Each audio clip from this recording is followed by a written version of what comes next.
Hey guys, back again. I wanted to make a video demoing the Suhr Koko Boost into a clean amp. Every demo I've ever seen with Guthrie Govan or even Chappers and all those kind of guys, they're always using it into a dirty amp. And for whatever reason, that never crossed my mind when I got mine. So when I got it,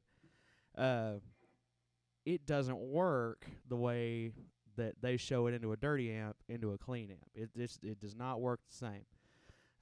Some of the suggested settings on the manual, the Suhr manual, and everything will be stuff like this, straight up and down, or even 3/4 of the way up on both of them.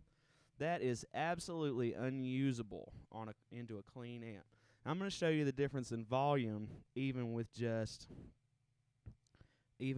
the boost up just this much, just right here on maybe 7 o'clock. The difference is unreal.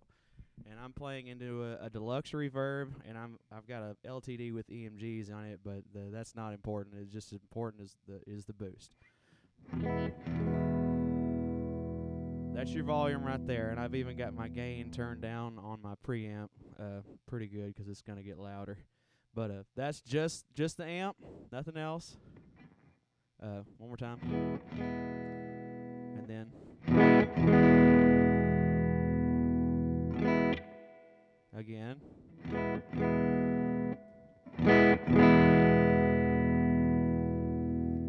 Huge volume boost. And just a quick point over that is even with my amp volume on about 2, which is what it's on right now, if I was to turn the boost on this Koko Boost all the way up, it actually makes the amp louder than the amp is capable of being by itself. So you see all these other settings where they have it halfway up, and these are all suggested settings on the Suhr website, and I even looked at Guthrie Govan's pedal board. That's roughly what he uses his at, maybe even higher than that. But that is not a usable amount of boost into a clean amp.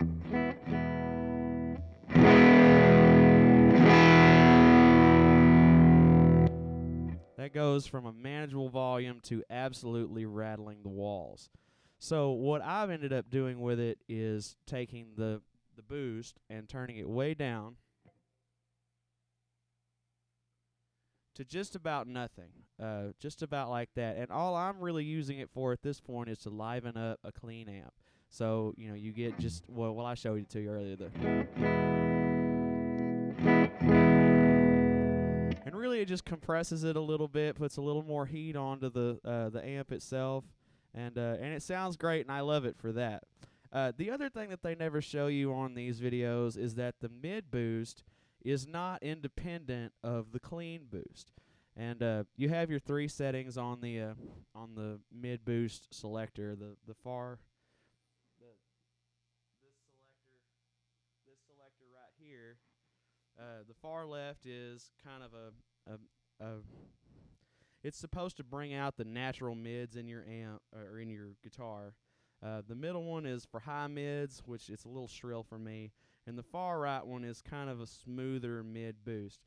But again, they never tell you in the videos that the mid boost is not independent of the clean boost part.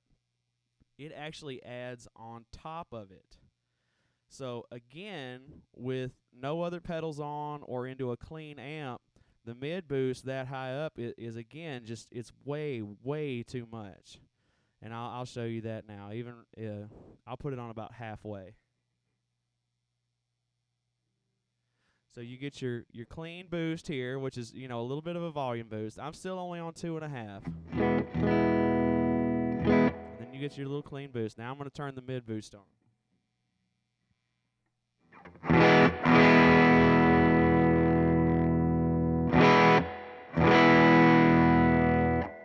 It's so incredibly loud. And now what I want to do is turn the mid boost down, and I'm going to actually rotate the clean boost volume so you can see how it works. The mid adds on top of the clean, so I'm just going to strum a chord and then turn the volume knob.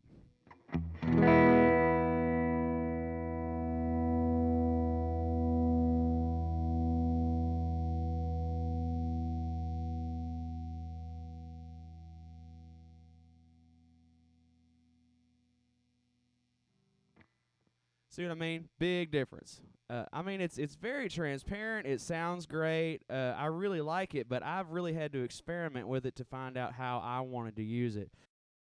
Really, that's all I wanted to say about the Suhr Boost.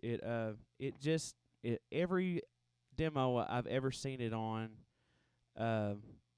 it's into a dirty amp, and with those extreme or more, even halfway up, it works into a dirty amp, and it even works really well into just a distortion pedal like that SL that's on the left side.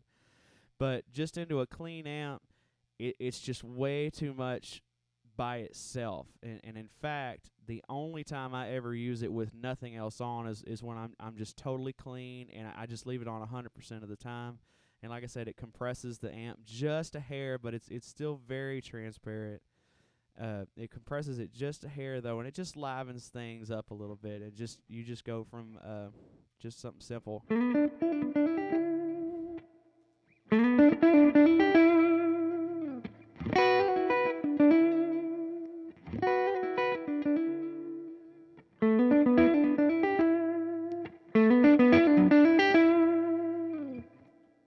It's just cooking the preamp tubes a little more. But anyways, I just wanted to show that into a clean amp, because every other demo I've seen is for a dirty amp.